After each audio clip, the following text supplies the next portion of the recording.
Welcome to the Deep Dive, where we cut through the noise, distill the essentials, and, well, hand you the core insights you need to stay informed.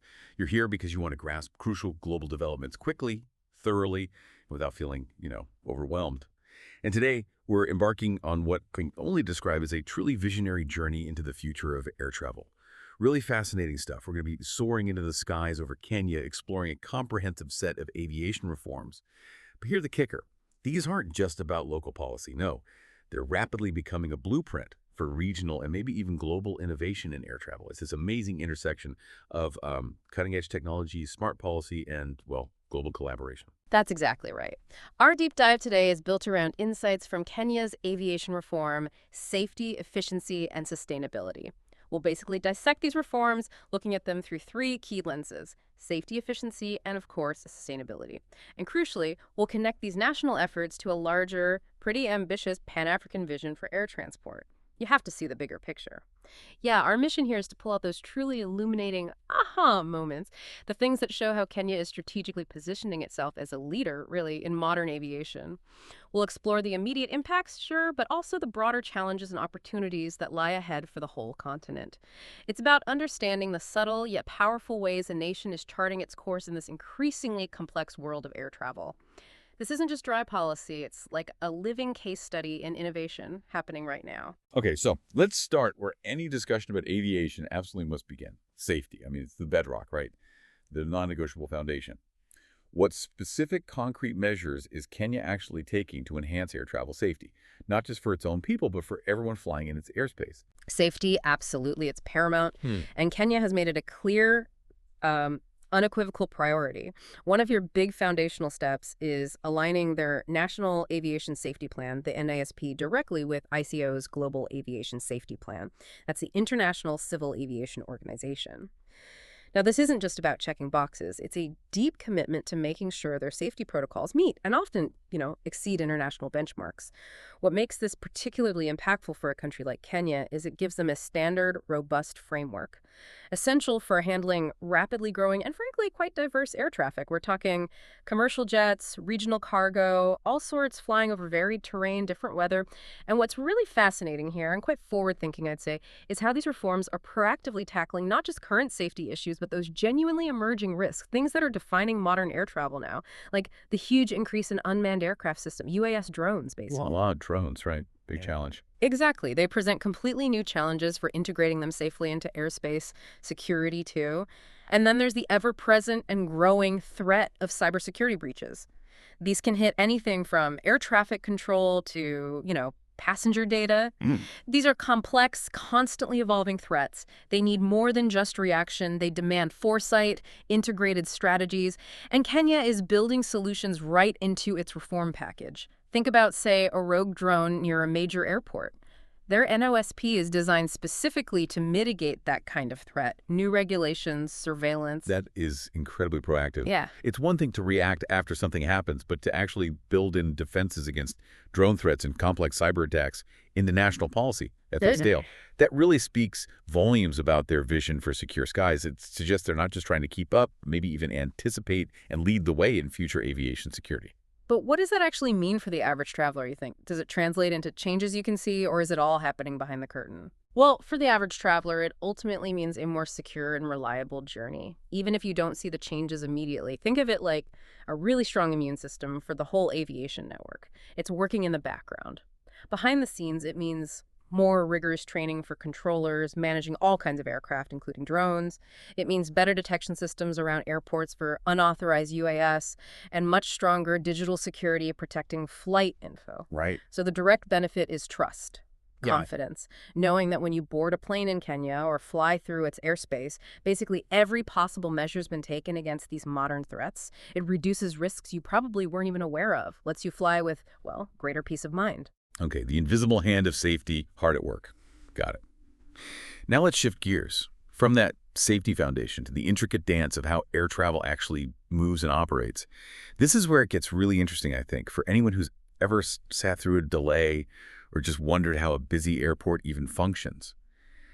How is Kenya actively modernizing its actual infrastructure and its day-to-day operations to drive more efficiency? Because in aviation, efficiency isn't just about being fast, is it? It's cost, reliability, the whole experience for passengers and freight. Absolutely. Efficiency is really the engine of growth in aviation. And the government, led by Transport Cabinet Secretary Davis Chirchir, seems very committed here. They're making substantial efforts. They're not just modernizing airports across the country, though that's happening, but critically, they're also streamlining regulation via the KCAA, the Kenya Civil Aviation Authority. The overall goal, as the secretary put it, is enhancing the quality, efficiency, and accessibility of aviation services. That phrase really captures the scope, big hubs down to smaller regional strips. Yeah. This isn't just paintwork. It's a systemic overhaul designed to cut bottlenecks, improve the flow. And we are seeing tangible upgrades being rolled out by the Kenya Airports Authority, the KAA, specifically aimed at improving the passenger journey. Things like advanced air traffic management systems. These aren't small tweaks. They let controllers handle way more aircraft, safer, in the same airspace. So fewer holding patterns. Exactly. Less circling, less congestion, which directly means less fuel burn and fewer delays for passengers. Huge impact. They're also bringing in digital flight planning tools, a massive leap from old paper methods. Imagine pilots getting real-time weather, optimizing routes instantly, saves time, saves fuel. And finally, e-governance platforms, making all the admin stuff for airlines and passengers much smoother, cutting red tape, speeding up approvals. That sounds like a pretty significant upgrade across the board. But it gets even more cutting edge, doesn't it? I saw mention of Kenya exploring artificial intelligence, AI, for predictive maintenance and operational efficiency. That sounds, well, almost futuristic. Can you tell us a bit more about how AI could potentially revolutionize airline operations, especially maintenance, scheduling, and what's the impact for us travelers? It genuinely is a potential game changer, a real glimpse into aviation's future. By looking into AI for predictive maintenance, Kenya's aiming to move beyond just fixing things after they break. The idea is to anticipate potential failures before they happen. Imagine an AI system churning through tons of data from an engine flight history, vibrations, sensor readings. Wow. It can then predict pretty accurately when a specific part might need service, long before there's any visible sign of trouble.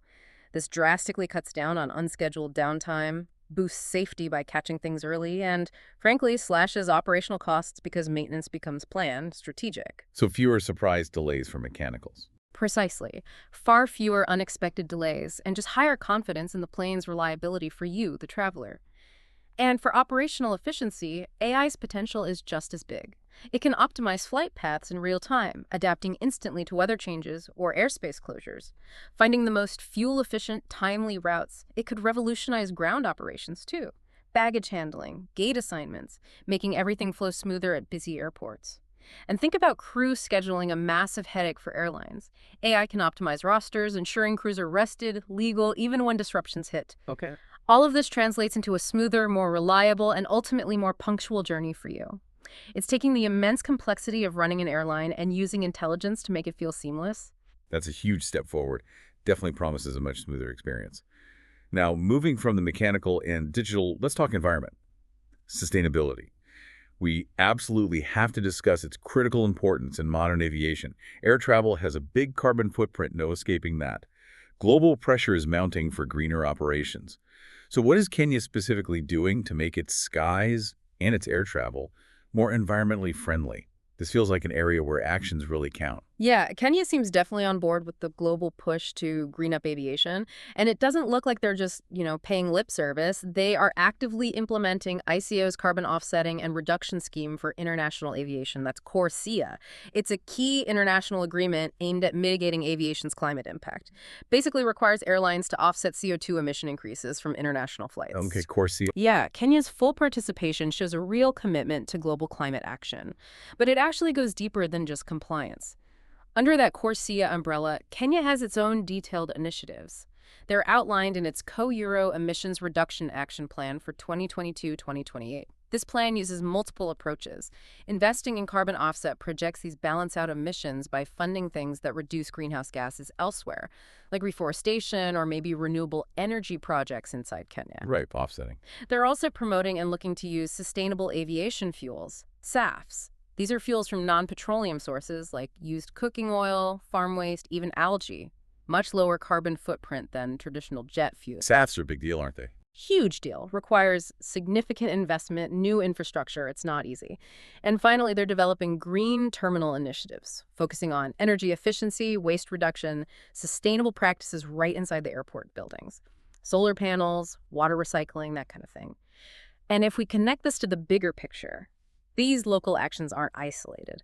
They contribute directly to global climate goals.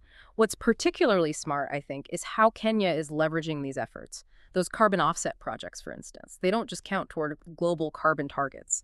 They often create real local economic opportunities and environmental benefits within Kenya. Better farming practices, community forestry. Ah, interesting linkage. Exactly. It demonstrates a really holistic approach. Growing air travel responsibly, ensuring progress doesn't come at a huge environmental or social cost. It's about being a good global citizen while also driving local development. Smart strategy. It's clear Kenya is thinking big, both inside its borders and globally. But let's widen the lens even more now. How do these impressive national reforms fit into the larger Pan-African picture for aviation? Is Kenya acting like a solo pioneer here, or is this part of a more coordinated continental movement? Because those aviation challenges, like fragmented airspace you mentioned, they don't really stop at national borders, do they? No, they certainly don't. And you've hit on a critical point there. Kenya's actions are very much tied into a broader continental push. African leaders are more and more pressing for deeper regional collaboration in air transport. They recognize that a unified approach is really key to unlocking the continent's aviation potential. And this isn't just talk, it's showing up in concrete events like the CANSO Africa Conference 2025. Significantly, it's being hosted right there in Nairobi. Oh, interesting. Yeah, and its theme, Future Skies for Africa, couldn't be clearer. It signals the ambition to get all the key players, regulators, service providers, leaders together to align regional airspace strategies, foster innovation.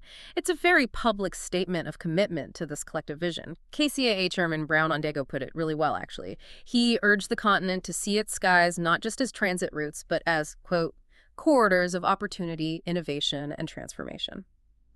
Powerful words. They are. He stressed that regional alignment, shared roadmaps, these are absolutely critical to make that happen. It's about leveraging collective strengths, moving away from this patchwork of national rules towards something more seamless, integrated. Just think of the potential for trade, for tourism within Africa if air travel was as fluid and efficient as it is in, say, Europe or North America. That vision sounds incredibly inspiring African skies as this vibrant network of opportunity. But let's be realistic. Even with a grand vision like that, there must be pretty significant challenges to overcome. It can't all be smooth sailing when you're talking about coordinating across an entire continent. What are some of those real-world hurdles? Oh, absolutely. The hurdles are substantial. Yeah. And KCAA Director General Emile Arro has been quite open about flagging them. One major challenge is that fragmented airspace we touched on earlier. Right now, a flight might cross multiple national airspaces, each with its own controllers, its own fees, its own tech levels. Complicated. It complicates air traffic management, often means longer flight paths, higher costs for airlines, and can even impact safety. Another big issue is uneven infrastructure. Some places have modern airports, advanced navigation services, others lag far behind. These aren't small problems. They need concerted, collaborative effort, often require huge financial investment and, frankly, a lot of political will. Which raises the key question, doesn't it? How can Africa actually overcome these challenges and reach that ambitious vision? Given the diversity of economies and landscapes, Arau offers a pretty powerful call to action here. He said, Africa has the opportunity to leapfrog legacy systems and adopt smart, scalable solutions. And then crucially, this conference is not just about vision, it is about execution. Leapfrog legacy systems, I like that. Me too. What's compelling is that Kenya isn't just hosting the chat. They're actively working within regional bodies, like the East African Community, to harmonize airspace rules. And they're pushing for wider implementation of the Single African Air Transport Market, SATM. They're kind of positioning themselves as a practical test case, showing that unified systems aren't just a nice idea, they're achievable. And they directly benefit neighbors through better efficiency, better connectivity. It's a clear message. Time for talk is ending. Time for building and implementing is here, using tech to bypass older, clunkier systems. And that idea of leapfrogging legacy systems, combined with pushing forward the Single African Air Transport Market, SATM, that sounds like it would directly tackle some of those big challenges, like the fragmented airspace issue, creating a more unified, efficient environment for airlines, for passengers. Yeah. It could genuinely transform connectivity across the continent, couldn't it? Suggests a future where flying from, I don't know, Nairobi to Accra feels as straightforward as flying between two cities within one big economic block. So let's try to pull this all together. What does this all mean for you, our listener? We've taken a pretty deep dive into Kenya's multifaceted approach to aviation reform. It's quite comprehensive. We've seen how they're rigorously boosting safety standards, tackling new threats like drones and cyber risks head-on. We've explored how they're driving efficiency and modernizing with some really cutting-edge tech like AI and maintenance aiming to make your travel smoother, more reliable. And they're seriously charting a sustainable course. Greener air travel, contributing to global climate goals, but also finding local benefits. And importantly, we've connected these national efforts to that vibrant, ambitious Pan-African vision for the future of its skies, recognizing that real progress often needs collaboration. Yeah, the significance for you, I think, is pretty clear. These reforms reflect global trends in aviation, absolutely. But they also show how developing regions can innovate rapidly. They can actually become leaders in adopting advanced practices. It's a powerful example of strategic development.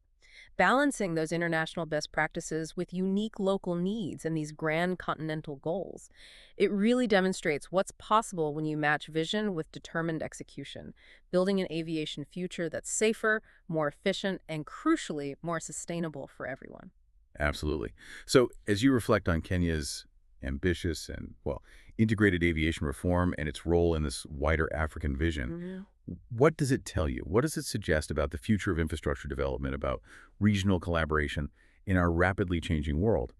How can nations effectively balance that drive for innovation with sticking to global standards while also making sure it works for their specific local and regional needs? It's a question that really goes far beyond just aviation, doesn't it? It hints at the blueprint, maybe, for progress in the 21st century. Lots to think about there.